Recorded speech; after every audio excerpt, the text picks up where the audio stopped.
இந்த படம் ஃபுல்லாவே நீங்க பாத்தீங்கன்னா ஒரு 50ஸ்ல நடக்கக்கூடிய ஒரு நார்மலான ஒரு மூவி. ஆனா இந்த படத்துல மதன மாளிகை அப்படின்னு சொல்லக்கூடிய ஒரு பாட்டு வந்து வரும். உஷா நந்தினிக்கும் சிவாச்சாருக்கும் இடையே அந்த லவ் போர்ஷன் வரும்போது அந்த ஒரு பாட்டு வந்து வரும். எப்பவாவது நீங்க படம் பார்க்கும்போது யோசிச்சு பார்த்திருப்பீங்களா? படம் வந்து ஒரு கோணத்துல போயிட்டு இருக்கு. படத்துடைய கதாநாயகன் ஏழை. அவனோட என்விரான்மெண்ட்டுமே வந்து ரொம்ப கீழே வந்து இருக்குது. ஸோ அப்படி இருக்கும்போது இந்த பாட்டு மட்டும் கொஞ்சம் டிஃப்ரெண்டா வந்து இருக்கும். நீங்க எத்தனை பேர் இதை கவனிச்சீங்க அப்படின்னு சொல்லி தெரியல. பாட்டுல வந்து பாத்தீங்கன்னா சிவாச்சார் சூப்பரா ஒரு ட்ரெஸ் போட்டு ஹேர் ஸ்டைல்லாம் வந்து வேற மாதிரி வச்சு அந்த பாட்டு நடக்கிற அந்த விதமே வந்து வேற மாதிரி இருக்கும். இதுக்கான காரணம் என்ன அப்படின்னு பாத்தீங்கன்னா, ஆக்சுவலா இந்த பாட்டு வந்து ஒரு கனவுல நடக்கிற மாதிரி தான் இதை வந்து எடுத்திருப்பாங்க. உஷானந்தினியோட பாயிண்ட் ஆஃப் வியூல இருந்தா இந்த பாட்டு வந்து நடக்கும்.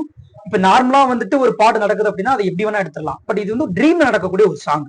அவங்க வந்து மைண்ட்ல தன்னோட லவ்வரை நினைச்சு ஒரு ஒரு விஷன் வந்து மைண்ட்ல வைக்கிறாங்க.